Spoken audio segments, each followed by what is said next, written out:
नमस्कार दोस्तों, कैसे हो? आई होप सारे लोग ठीक होंगे।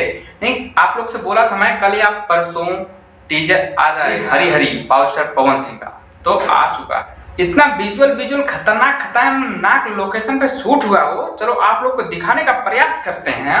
गाना स्टार्ट होने से पहले ही भोले बाबा को दिखाया जाता है। इतना खूबसूरत ही मूर्ति दिखाई जाती है भोले बाबा का, और उसके बाद दिखाया जाता है इतना खूबसूरत समुद्र के पक्षियों को दिखाया जाता है।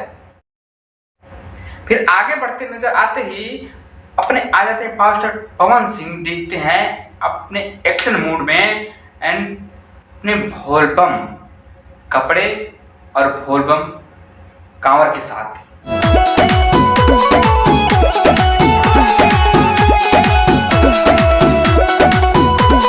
अपने चहेता पावर स्टार पवन सिंह आ जाते हैं खतरनाक लुक। आप बात कर लेते हैं 3 घंटे में टीजर 1 लाख क्रॉस कर गया। लाइक की बात की जाए तो लाइक भी आ गई है। काम चलाओ का अभी जाएगी लाइक। 3 ही घंटा तो हुआ है, 3 घंटे में 1 लाख गया तो बहुत गया यार।